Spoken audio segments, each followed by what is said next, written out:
Who the hell can wait till morning? Talk now at latenightsportsradio.com. KHJ Los Angeles. Portions of the day's programming are reproduced by means of electrical transcriptions or tape recordings.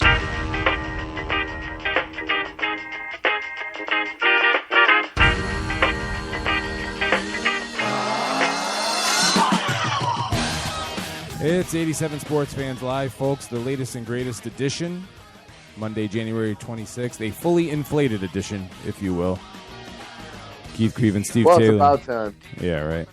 I couldn't resist. And that's the last I'll talk about it, because that topic is annoying me. Hey, if our show didn't start with a bad joke every week, people would think they're listening to a different radio show. Well, tradition is tradition. Reminder that tradition is tradition. Reminder that this and every broadcast is brought to you by CG Imaging. That's cg-imaging.com. CG Imaging, virtually creating reality. Like I said, Keith Grieve, Steve Taylor here from 87sportsfans.com, and a very special guest on the line right away, Mr. Adam Rubin from ESPN New York.com, covers the Mets primarily. Adam, how are you this evening? Excellent, guys. Thank you.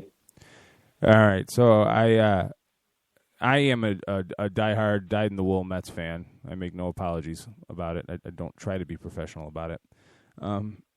So one thing that kind of has stood out to me, as I'm sure everybody else that's watched the Mets, is just a total lack of action this offseason. I mean, Michael Kadire being the only movement of notion. What are your thoughts on Sandy Alderson pretty much standing pat this year? Well, certainly going into the offseason, the Mets have identified a few areas where they needed to upgrade. One was the outfield. They got Michael Kadire, and they got John Mayberry Jr. to start again some left-handed pitching. They also needed to upgrade at shortstop. They needed a second left-hander to complement Josh Edgin. They jumped, for better or worse, on Kadire early in the offseason, and really since the Mayberry deal, which was early on in the offseason also, they've done nothing at all. They haven't upgraded at shortstop. It doesn't seem like they intend to. At this point, they're going to go with Wilmer Flores, and basically the second lefty, which I know is not as important as those other areas, but the second lefty in the bullpen certainly looks like it just going to be a competition among guys on minor league contracts like Scott Rice, who was re-signed, Sean Bell Martin, who's a Rule 5 pick, and they may not even go with a second lefty in the pen. If none of those guys impresses, they may just go with 6 righties in the bullpen. So your point is good in that it's a little surprising that they didn't make more moves this offseason. They still need to trade a starting pitcher because they have an excess one. It's probably going to be Dylan G. They haven't even done that yet. So yeah, it's a little, I don't want to say puzzling, but it's a little disappointing that a team that legitimately could at least contend for the wild card this year, because I don't think Washington, they're going to catch them for the division, didn't do just a little bit more to put themselves in a better position. Because, I was a little shocked that the Red Sox were able to unload Cespedes for Porcello. I thought if that was the price tag, then the Mets should have maybe been in on that for an outfield bat, no? Well, I mean, the Mets didn't want to touch Cespedes, I think, with his on-base percentage and things like that.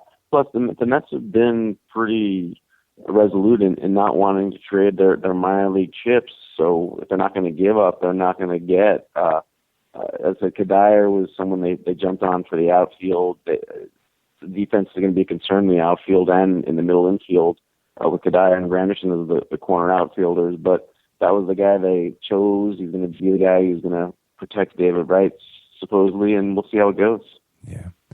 And there's another team in the National League East also having a somewhat questionable offseason. It would be the Braves, no?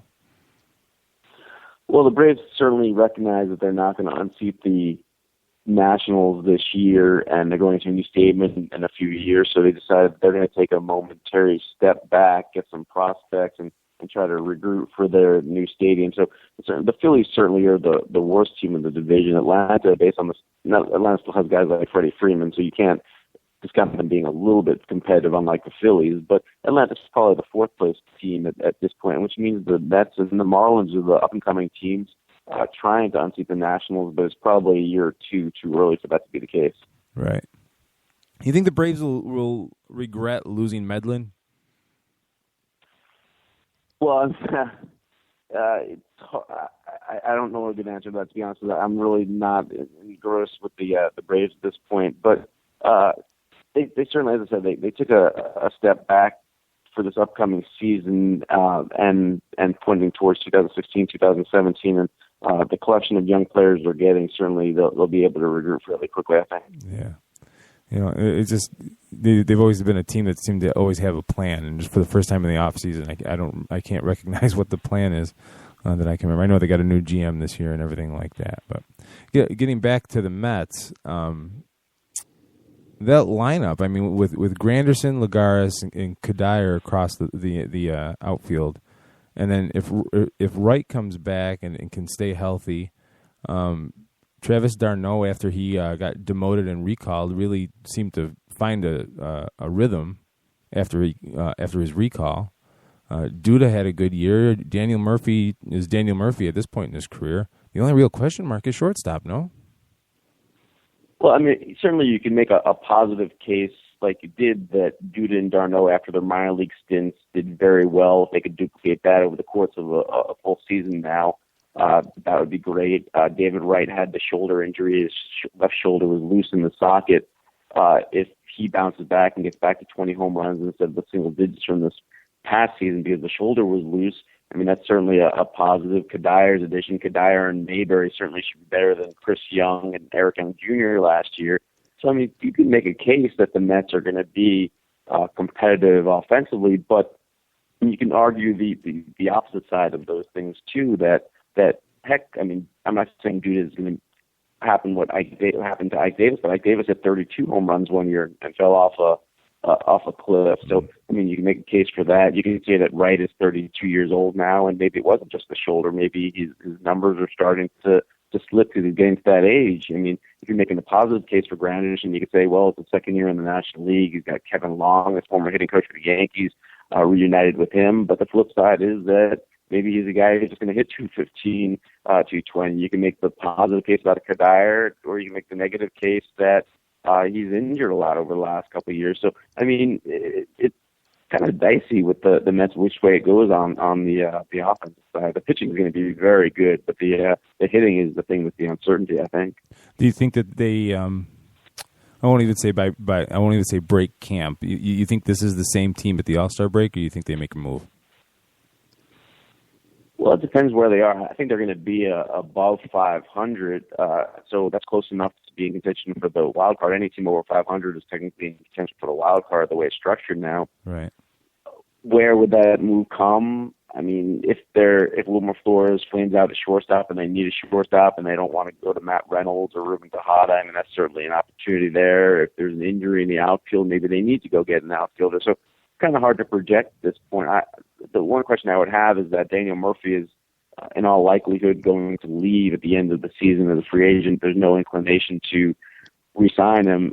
But if the Mets are close enough to the wild card to be in contention, even if they have Dilson Herrera waiting in the wings in AAA, it's hard for me to envision the Mets subtracting Daniel Murphy from the roster in July if they are in contention, because it would be a difficult sell to fans to trade last year's All-Star, a popular guy among the fans, if they're still in contention. Now, if they have faded by that point, then anything goes. Bartolo Colon in last year of a contract could be traded. Daniel Murphy certainly would be a prime candidate to be traded. Those would be the two guys I would think more than anybody that could depart. Mm-hmm. So, I mean, like you said, looking very forward to, Harvey coming back. There's been no, not that I've seen any reports of any kind of setback or anything like that. He should be ready to go 100% spring training, no?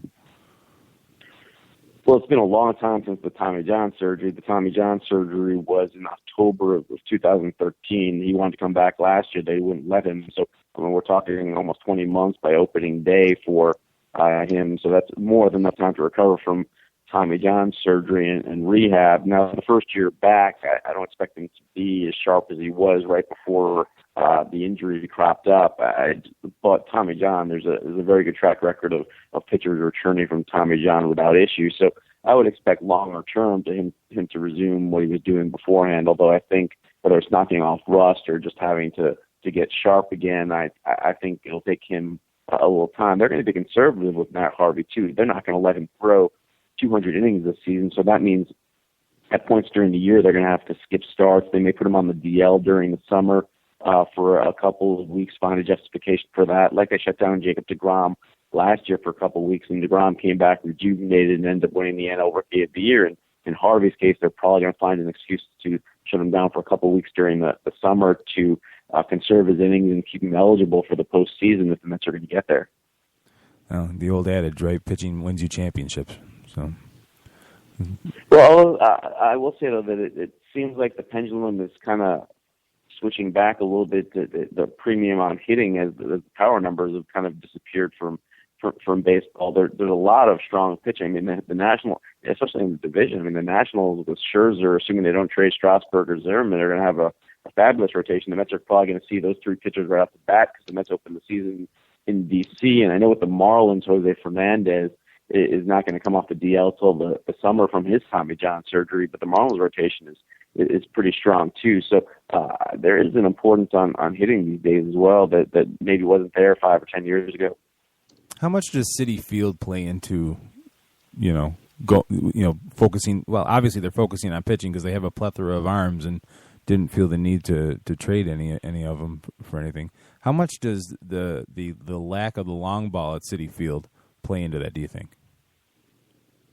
Well, it's kind of interesting. I think some fans are disappointed that not just are the Mets putting out a subpar fielding team this upcoming season with the strength of pitching they have, with using Wilmer Flores and Daniel Murphy as the middle infielders and Granderson and Kadire as the corner outfielders, but also they move in the wall in right center for this upcoming season, an average of 5 to 10 feet. So if you're based on starting pitching and strong pitching, I think some fans find it curious that you'd move into the wall and essentially compromise your asset, your strength. That said, the Mets feel like they have a staff that's more of a strikeout staff, so it won't adversely affect them that much having the walls moved in right center. They did a study. If you plot last year's balls that were hit using this year's dimensions, there would have been 27 extra home runs last year at the stadium, 16 by the Mets, 11 by the opponent, and Curtis Granderson would have benefited the most of anybody. He would have hit 9 extra home runs, according to their study, had the walls for this upcoming season been in place last year. Now, that doesn't mean that it's going to exactly work out where the Mets are going to benefit more than the opponents this upcoming season, but they certainly feel like with the lefty batters they have, with Granderson and with Duda, with Wright's power being to right center, that the moving into the walls and right center will really help the Mets this year. Awesome. All right. Adam Rubin from ESPNNewYork.com. Thank you very much for joining us. Appreciate you coming on the show. And hopefully you can come back sometime during the season, maybe? Sure. My pleasure, guys. Thanks. All right. Appreciate it. Thank you. Take care. Adam Rubin from ESPNNewYork.com covering the Mets. There's a lot of optimism with the Mets. Yeah. From my standpoint, and I am a glass half full guy when it comes to them. I fully admit that. But like Adam said, a lot of these guys are coin tosses. Yeah. Well, I mean, the Mets to me have at least in the last decade have been the Major League Baseball equivalent of the Buffalo Bills, because the times that they've shown great promise, they've always just pulled the rug out at the end of the season. And it's been frustrating. I mean, for a Yankee fan, I feel for you, though, because I know how much you love the Mets. I mean, Frequency is probably one of your favorite movies because it deals with the Amazings. But to me, I want to see them take that extra step. And it seems like they always are right on the edge, and then they just can't fulfill the All-Star promise. The All-Star break has been their nemesis. Oh yeah, absolute nemesis the last couple of years. They just seem to run out of gas, or like with Harvey, the injury 2 years ago pops up. So hopefully, and for those of you who were listening into that last segment, I was here, but luckily for Keith, I'm the kind of co-host that knows when it's best to just keep his mouth shut and let the talent do the work. What on earth are you saying right now? What do you mean? What am I saying? Well, no, because we've had Corbin Bryant on. Yes. And I thought that I was really restrained. You were too? Yes, you were. It was not on this show, folks, for the record. It was on